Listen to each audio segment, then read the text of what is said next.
Captain Nadia Volkov stood at the viewport of the Starweaver, watching the crystalline spires of the Meridian outpost glitter against the violet rings of Kepler 186f. Her reflection showed a woman hardened by years of resistance, angular features, close-cropped black hair streaked with silver, and eyes that held the cold determination of someone who had lost everything but their purpose. "Final systems check," she said, her voice carrying the slight metallic resonance of someone who'd grown up in the low-oxygen mines of Europa.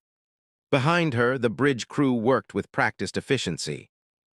"Quantum shroud at 98%, reported Lieutenant Soren Roth, his fingers dancing across holographic displays. The young navigation officer's augmented eyes glowed a soft blue in the dim light. "They won't see us coming." "Unless this fancy tech you stole doesn't work, Captain," added Commander Jenna Walsh, Nadia's second-in-command. The tall, dark-skinned woman had served with Nadia since the early days of the Resistance. Her skepticism was as reliable as her loyalty. The Meridian's own cloaking technology turned against them. Nadia allowed herself a small smile. "There's poetry in that."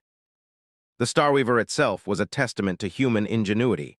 A ship that shouldn't exist, built in secret asteroid bases with stolen plans and modified technology. Its sleek, predatory form housed experimental systems that the Meridian Ascendancy claimed were impossible for lesser species to comprehend. 2 minutes to optimal insertion point, Soren announced. Security drones maintaining standard patrol patterns. Nadia nodded, activating her neural interface. The ship's systems merged with her consciousness, feeding her tactical data and sensor readings directly into her mind. The target was the Meridian Research Archive, a fortress of knowledge that held the keys to their most advanced technology. "Remember," she addressed her crew, "we're not here for revenge. This is about survival. The Meridians think they've contained us, reduced us to servants and manual laborers. Today we prove them wrong." The plan was precise. They would breach the Archive's quantum shielding using codes extracted from a compromised Meridian overseer. Soren would keep them cloaked while Commander Walsh led the ground team. Their target, the complete schematics for Meridian phase drive technology. With it, humanity could finally build ships capable of reaching other galaxies. An escape route if everything else failed. 30 seconds, Soren's voice was steady despite his youth. Like many of the crew, he'd been born in the labor camps, trained in secret by the Resistance. This was his first major operation. Nadia felt the familiar surge of pre-mission focus, her augmentations filtering out unnecessary emotional responses. "Ground team, prepare for quantum insertion. Weapons-free, non-lethal protocols only. We're thieves today, not murderers." The Starweaver's experimental drive hummed to life, creating a localized field of altered space-time. Through her neural link, Nadia felt the ship's AI, a hybrid of human and stolen Meridian code, preparing for the precise calculations needed. 10 seconds, Soren called out. "Wait, new contact, multiple signatures emerging from the far side of the moon." Nadia's augmented senses processed the tactical display. 3 Meridian cruisers, their crystalline hulls refracting starlight. They weren't patrol ships, these were capital-class warships. "It's a trap," Commander Walsh's voice was grim. "They knew we were coming." But Nadia saw something else in the data feed. The cruiser's positioning was wrong for an ambush. They were arranged in a ceremonial formation, their weapons powered down. "No," she said, a cold realization dawning. "They're not here for us. Check the Meridian command frequencies." Soren's hands flew across his console. "Getting something?" "It's a broadcast. They're announcing the arrival of a sovereign." The bridge fell silent. A sovereign, one of the highest-ranking Meridians, said to be virtually immortal through their mastery of consciousness transfer technology. They were treated as living gods by their own people. New mission profile. Nadia's mind raced through possibilities, calculating odds. The Archive was a secondary target if a sovereign is here. "Captain," Walsh's voice held a warning. "Whatever you're thinking." "Their command codes would give us access to everything," Nadia continued. "Not just drive technology, Defense systems, weapons, research, communication networks. We could free every labor camp in the sector. It's suicide, Walsh argued, even if we got through their security. The Sovereign will have a direct neural link to the Meridian network. Nadia's voice was quiet but firm. We can copy everything in seconds. Soren, plot us a course between those cruisers. Their ceremonial formation leaves a blind spot in their sensor coverage. She felt the crew's tension, their fear warring with desperate hope. They had trained for the archive raid, but this was the kind of opportunity that might never come again. Your orders, Captain? Walsh asked after a long moment. Nadia's eyes remained fixed on the approaching Meridian ships, their crystalline beauty belying the arrogance of their masters. We stick to non-lethal protocols, but we're changing targets. Commander Walsh, prepare your team for close-quarters extraction. Soren, give me everything the ship's got on Meridian neural architecture. She allowed herself a grim smile. They think they've evolved beyond us, become living gods. Time to remind them they're still mortal. The Starweaver slipped between the patrolling cruisers like a shadow, its quantum shroud bending light and gravity around its hull. Through her neural link, Nadia felt the ship's AI adapting, learning, preparing for what was to come. They had trained for years, gathering intelligence, stealing technology piece by piece. But this was the moment that would determine if humanity would remain slaves or forge their own destiny among the stars. Final approach, Soren reported, quantum shroud holding steady. Nadia took a deep breath, feeling the weight of countless lives in the labor camps, the hopes of every human who dreamed of freedom. Begin insertion sequence. Let's remind the Meridians why their ancestors feared the dark between the stars. The Starweaver's drive pulsed, and they began their descent toward history. The resistance bunker hummed with tension as Reyna laid out the electromagnetic pulse components across a weathered steel table.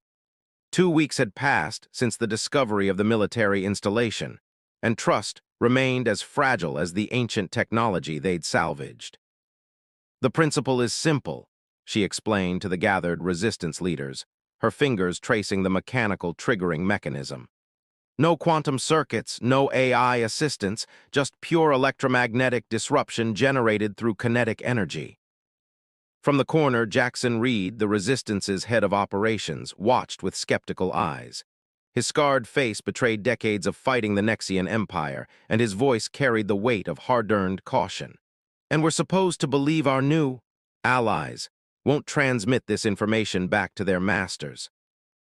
Kravek stepped forward, his purple eyes dimming slightly, a Nexian sign of restraint.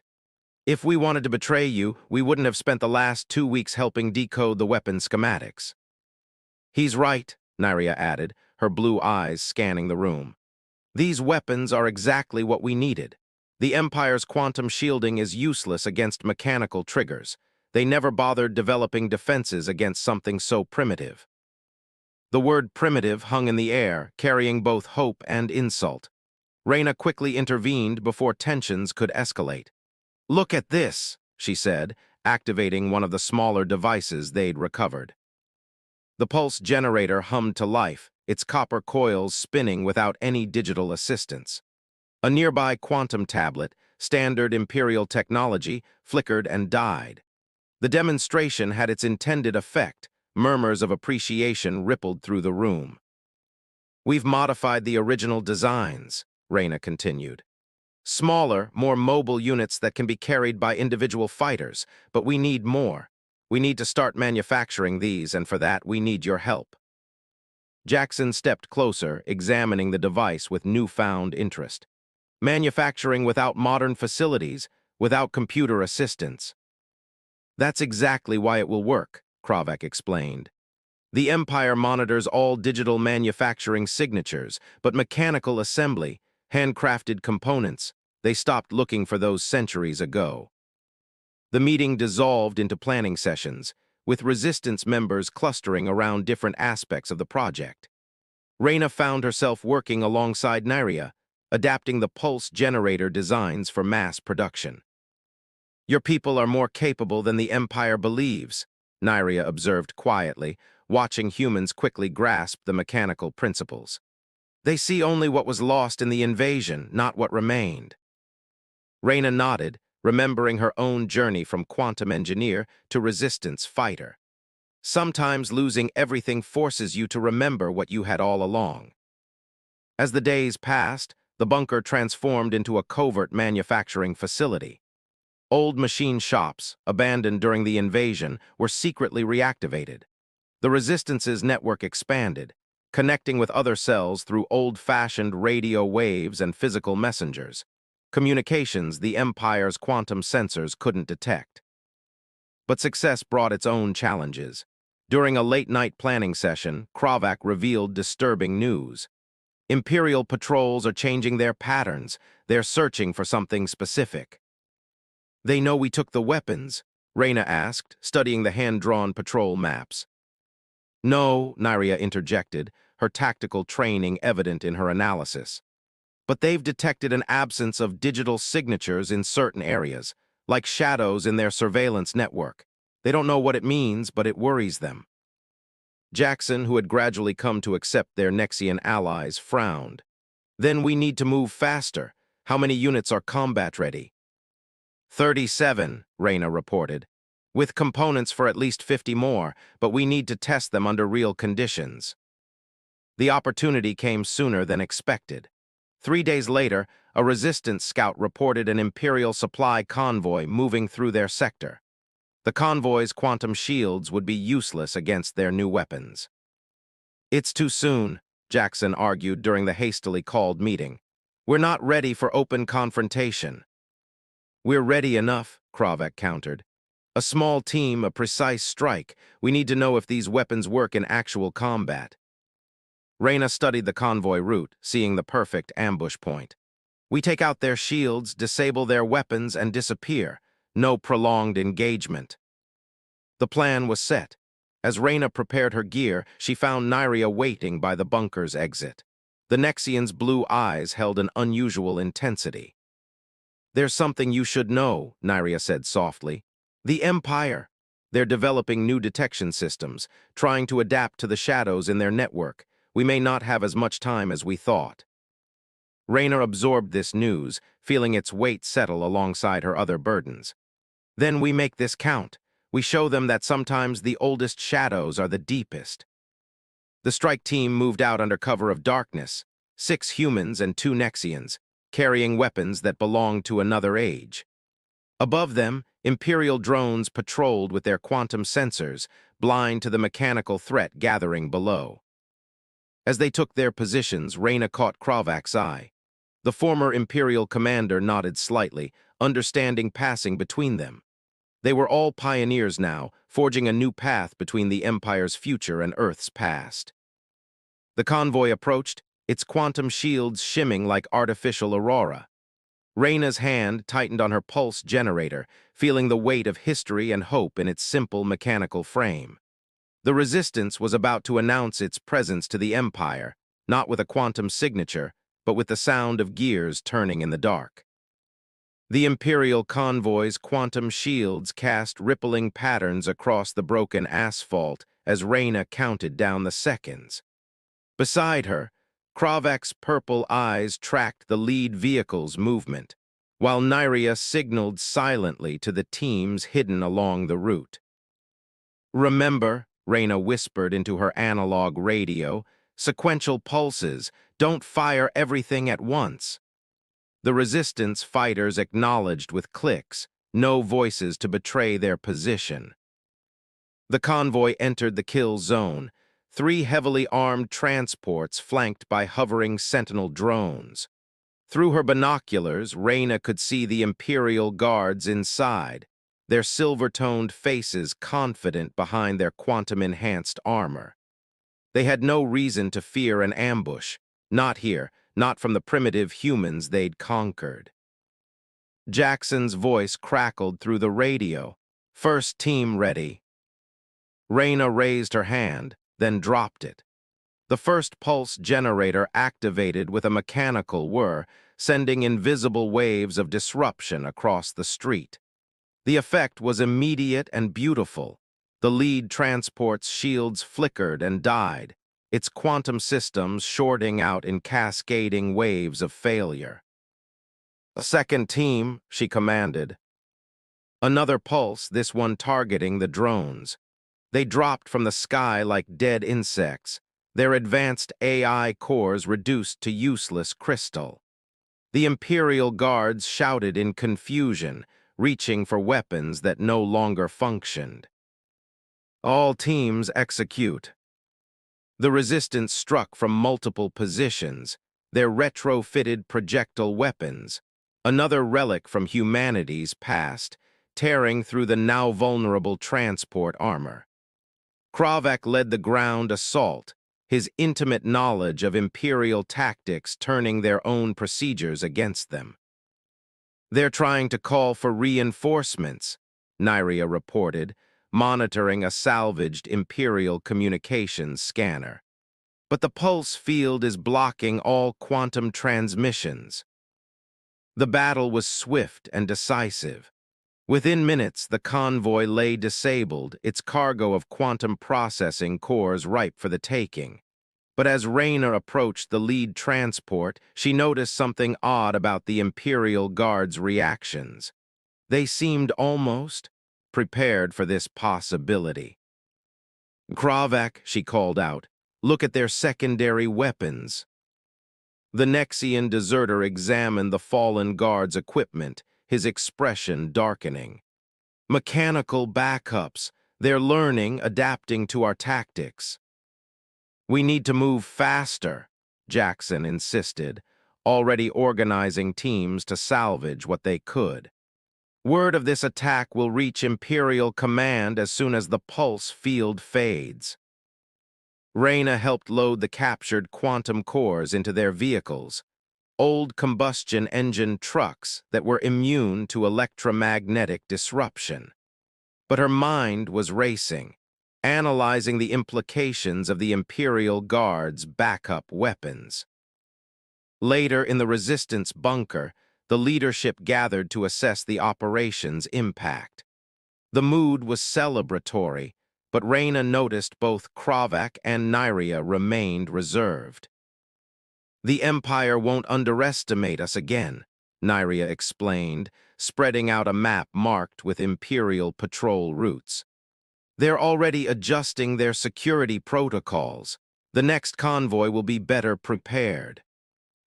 Jackson leaned forward, his scarred face intense. "Then we hit them harder. We have the cores now, we can study their latest tech, find new weaknesses." "It's not that simple," Kravak interjected. "The Empire's strength isn't just their technology, it's their ability to adapt. They'll start training their forces in ancient combat techniques, developing non-quantum weapons." Rayna studied the captured equipment, an idea forming. "Then we change too.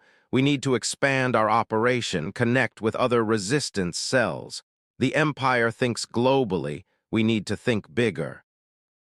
The next few days were a blur of activity. Resistance members worked tirelessly to reverse-engineer the captured quantum cores, while Rayna and Nyria developed new variations of the pulse generators. Kravak trained fighters in Imperial combat techniques, preparing them for the evolving battlefield. But tension simmered beneath the surface. Some resistance members, emboldened by their success, pushed for more aggressive actions. Others, like Jackson, urged caution and strategic planning. During a rare, quiet moment, Rayna found Nyria working alone in the makeshift engineering bay. The Nexian's blue eyes were focused on a modified pulse generator, but her thoughts seemed distant. "Something's troubling you," Rayna observed. Nyria hesitated before responding. "The Empire's response to our attack. It wasn't just tactical adaptation. They're implementing contingency protocols I've never seen before. Something about this has them truly worried." "Isn't that good news?" "When the Empire worries, they become unpredictable, dangerous." Nyria turned to face Reyna fully. There are factions within Imperial Command who would rather see Earth burned than lose control of it. The implications chilled Reyna. Before she could respond, alarms echoed through the bunker. Jackson's voice crackled over the intercom. Multiple Imperial signatures approaching. This isn't a patrol, it's a strike force. Reyna rushed to the command center, where Kravak was already analyzing the threat.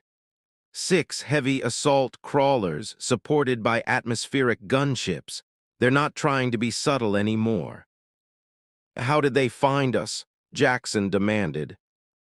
They didn't, Nyria replied, studying the tactical display. They're conducting a systematic sweep of the entire sector. Sooner or later, they would have found us anyway. Reyna looked at their assembled pulse generators, their captured quantum cores, their trained fighters. They weren't ready for a direct confrontation of this scale, but they had no choice. We've hurt them, she announced to the gathering resistance members.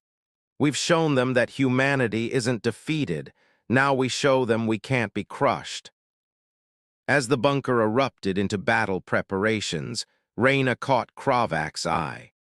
The former Imperial commander nodded grimly, understanding the weight of the moment. They had struck the first blow in this new phase of the war, but the Empire's response would test everything they had built. The Resistance had wanted the Empire's attention. Now they had it, along with the fury that came with it. As Reyna checked her weapons and gathered her team, she remembered something her father used to say, "Be careful what you wish for, you might just get it." The Empire was coming, bringing all its power to bear. But this time, humanity would face them with more than just hope. They had weapons that worked, allies who understood the enemy, and most importantly, nothing left to lose. The real war was about to begin. The Resistance bunker shook under the Imperial bombardment as Reyna raced through crowded corridors, directing evacuation teams. Above ground, the distinctive shriek of atmospheric gunships mixed with the deeper thunder of assault crawler weapons. East Tunnel is compromised, Jackson's voice crackled through the radio. They're using seismic charges to map the underground network. Reyna reached the command center, where Kravak and Nyria were coordinating the defense. The tactical display showed multiple Imperial forces converging on their position, their attack pattern precisely calculated to leave no escape routes. They're not trying to capture us, Kravak observed grimly. This is an extermination protocol. Before anyone could respond, a new voice cut through the chaos. We have to use the cores. Lieutenant Wade Preston, one of the younger Resistance fighters, burst into the room. We can rig the captured quantum cores to overload, take the whole Imperial strike force with us. The radiation would poison this entire sector, Nyria countered. Thousands of civilians would die. They're already dying. Preston's face was a mask of rage and desperation. While we play by the rules, the Empire slaughters us. We need to show them we can be just as ruthless. The argument split the command center. Some Resistance members voiced support for Preston's plan, their faces hard with years of accumulated hatred. Others backed away, horrified by the suggestion. Jackson stepped forward, his scarred face troubled. Preston has a point. We're running out of options. No, Reyna's voice cut through the debate. The moment we start sacrificing civilians, we become what we're fighting against. There has to be another way. Another explosion rocked the bunker, closer this time. Dust rained from the ceiling as support beams groaned under the assault. They were running out of time. Kravak studied the tactical display, his purple eyes narrowing. The Empire's attack pattern. They're not just trying to destroy us. They're trying to contain something. The pulse technology, Nyria realized. They're afraid we've shared it with other Resistance cells. Reyna's mind raced, seeing a possibility. Then we give them what they fear, not an explosion, an implosion.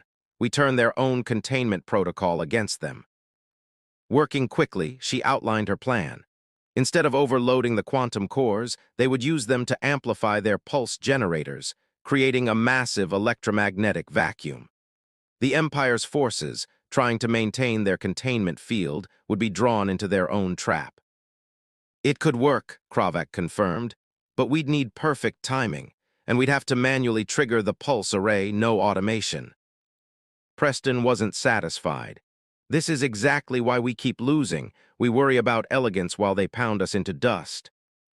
Stand down, Lieutenant, Jackson ordered, but Preston was already moving, drawing his weapon. I won't let you waste this opportunity, he snarled, aiming at the quantum cores. Sometimes you have to break protocol to win. Everything happened at once. Preston fired, but Nyria was faster, tackling him as Kravak deflected his aim. The shot went wide, sparking off ancient concrete. In the struggle, other resistance members chose sides, and suddenly the command center was a chaos of raised weapons and shouted accusations. Stop, Reyna's voice cracked like a whip. Listen. In the sudden silence, they heard it. The Imperial forces were pulling back, regrouping. Their sensors must have detected the energy buildup from the quantum cores. They think we're preparing to detonate, Nyria explained, still restraining Preston. We have a window, but not for long. Jackson made the call. Reyna's plan now. Preston, you can help us or stay here, your choice. The next hour was a blur of desperate activity. Teams positioned pulse generators throughout the tunnel network while Reyna and Nyria modified the quantum cores. Kravak coordinated with the remaining resistance cells, ensuring civilians were clear of the blast zone. Preston, after being released, stood watching silently. Finally, he spoke. I still think you're wrong, but I'll help. As they finished the preparations, Reyna found herself working alongside Nyria. The Nexian's blue eyes held a mix of approval and concern. The Empire taught us that victory requires superiority, Nyria said quietly. But you humans, you find strength in restraint. Not always, Reyna replied, remembering Preston's rage, feeling its echo in her own heart. We're all capable of breaking protocol. The trick is choosing not to. Another bombardment began, but this time they were ready. As Imperial forces moved to re-establish their containment field, Reyna gave the signal. The modified pulse generators activated in sequence, creating a cascading electromagnetic effect amplified by the quantum cores. The result was spectacular. Imperial vehicles, drawn in by their own containment field, crashed into each other as their quantum systems failed. Gunships fell from the sky, their pilots unable to compensate for the massive electromagnetic disruption. In the aftermath, as resistance teams moved to secure their victory, Preston approached Reyna. His face was a complex mix of emotions. I was wrong, he admitted, but the hatred, it doesn't just go away. No, she agreed, it doesn't, but what we do with it, that's what matters. The victory was significant, but Reyna knew it was just the beginning. The Empire would adapt, develop new tactics, and the Resistance would face more moments like this, more temptations to break their own protocols. As she watched the sunset paint the ruins of the battlefield, Reyna thought about choices, the ones that defined victory and the ones that defined who they were. The war wasn't just about survival anymore. It was about remembering their humanity in the face of impossible odds. The real test was still to come. 3 months after the battle at the bunker, Reyna stood in the ruins of old Singapore, watching resistance ships gather in the pre-dawn light. The pulse technology had spread across the globe, passed from cell to cell through ancient radio networks and hand-carried messages. The Empire's grip on Earth was failing, one broken quantum circuit at a time. Imperial Command has recalled 70% of their Earth-based forces, Nyria reported, her blue eyes reflecting the rising sun. They're consolidating around their major control centers. Preparing for our final push, Kravak added. His purple eyes had grown darker over the months, haunted by the cost of victory. The Resistance's success had brought both hope and hardship. As Imperial forces retreated, they left destruction in their wake, scorched cities, poisoned farmland, shattered infrastructure. The Empire would rather destroy Earth than lose it. Jackson approached, his scarred face grave. The council is ready. They're waiting for your report. In a makeshift command center, converted from an old shipping container, resistance leaders from around the world gathered via secure radio channels. Preston was among them, now commanding his own cell in Europe. The hatred in his eyes had been replaced by something harder, more focused. The Empire is vulnerable, Reyna began, but they're not defeated. Our success with the pulse technology has forced them to adapt. They're developing new weapons, hybrid systems that combine quantum tech with mechanical backups. Then we strike now, Preston insisted, before they can complete the adaptation. It's not that simple, Kravak countered. Imperial Command has initiated Protocol Zero. If they lose Earth completely, they'll trigger a quantum cascade in the planet's core. They'll destroy everything rather than admit defeat. The news hit like a physical blow. Resistance leaders argued strategies, some calling for immediate action, others advocating caution.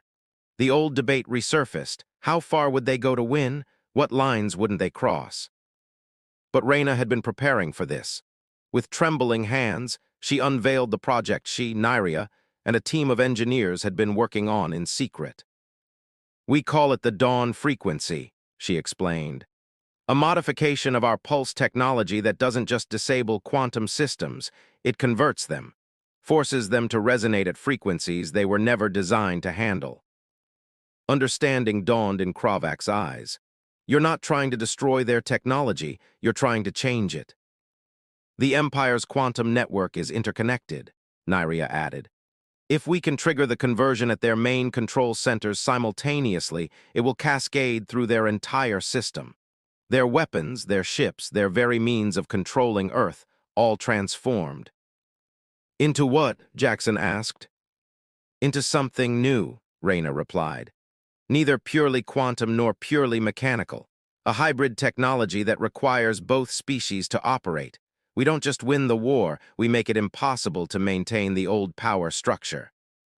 The debate that followed was fierce.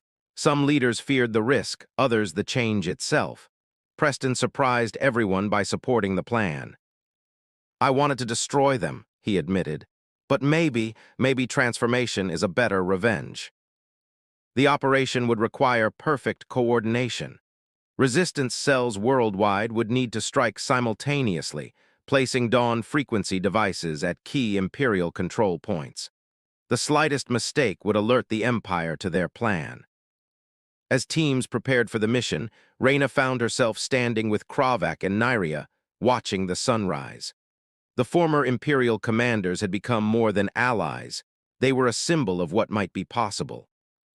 The Empire taught us that power comes from control, Kravak mused, from imposing order on chaos. But here, among humans, I've learned that true power comes from adaptation, from embracing change. Nyria nodded. They call Earth primitive, but they never understood. Sometimes the oldest wisdom is the deepest. The signal came at dawn. Across the globe, resistance teams moved with precision born of desperation and hope. Imperial forces, expecting another pulse attack, were unprepared for the transformation that rippled through their quantum network. The dawn frequency worked better than anyone had anticipated. Imperial ships hung in the sky, their quantum cores resonating with new possibilities. Control centers became bridges between technologies, requiring cooperation to function. The Empire had a choice: adapt or lose Earth entirely. In the end, they chose to adapt, though not easily or quickly. The process of transformation would take years, perhaps decades. Standing in the ruins of Singapore, watching Imperial ships land to begin negotiations, Reyna felt the weight of the moment. They had won not by destroying their enemy, but by changing the nature of the conflict itself. Preston approached her, his face thoughtful. You know they'll never fully trust us, and we'll never fully trust them. Trust isn't built on forgetting, she replied. It's built on choosing to move forward anyway. As the sun rose fully on a changed Earth, Reyna thought about the long road ahead. The war was over, but the real work was just beginning. They would have to build something new from the ruins of the old, something that combined the best of both worlds. In the end, humanity's greatest weapon hadn't been the pulse technology or even the dawn frequency. It had been their ability to imagine a future different from the past, and their willingness to fight for it, one choice at a time. The dawn of a new era had begun, and this time all species would face it together.